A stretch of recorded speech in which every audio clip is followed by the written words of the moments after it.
ঢালিউডের শীর্ষ নায়ক শাকিব খান এবার বড় পর্দায় নতুন এক চমক নিয়ে আসছেন। শোনা যাচ্ছে তার আসন্ন নতুন সিনেমার নায়িকা হতে চলেছেন ছোট পর্দার জনপ্রিয় অভিনেত্রী তানজিন তিশা। এটি হবে বড় পর্দায় তিশার অভিষেক।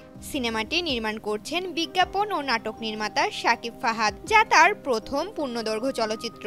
চলচ্চিত্রের নাম এখনও চূড়ান্ত না হলেও জানা গেছে এটি একটি বড় বাজেটের অ্যাকশন, রোমান্স এবং থ্রিলার ঘরানার সিনেমা।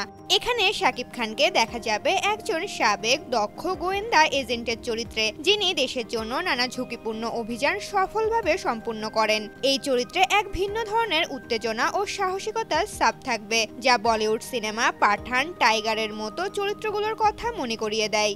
সিনেমাটিতে খলনায়কের ভূমিকায় থাকছেন গুণী অভিনেতা তৌকির আহমেদ। এটি শাকিব তৌকির জুটির প্রথম কাজ। সিনেমা সংশ্লিষ্ট একাধিক সূত্র এই খবর নিশ্চিত করলেও পরিচালক বা অন্য কোনো অভিনেতা অভিনেত্রী এখন পর্যন্ত আনুষ্ঠানিকভাবে কিছু জানাননি। দেশের কিছু সংবাদ মাধ্যম দাবি করেছে শাকিব খান এই সিনেমায় অবসরপ্রাপ্ত মেজর সিনা মোহাম্মদ রাশেদ খানের চরিত্রে অভিনয় করবেন। তবে সূত্র থেকে প্রাপ্ত খবর অনুযায়ী তিনি সরাসরি কোনো সেনা কর্মকর্তার চরিত্রে অভিনয় করছেন না, বরং একজন গোয়েন্দা এজেন্টের ভূমিকায় থাকবেন, যার গল্পের সঙ্গে বাস্তব ঘটনার মিল থাকবে। দেশের রাজনৈতিক পরিস্থিতি এবং একজন গোয়েন্দা এজেন্টের ব্যক্তিগত জীবনের নানা দ্বন্দ্ব ও টানাপোড়েন ছবিতে উল্লেখ করা হবে। সিনেমাটির শুটিং শুরু হবে আগামী সেপ্টেম্বরের প্রথম সপ্তাহে। ছবির অধিকাংশ শুটিং হবে থাইল্যান্ডে, এরপর বাংলাদেশে।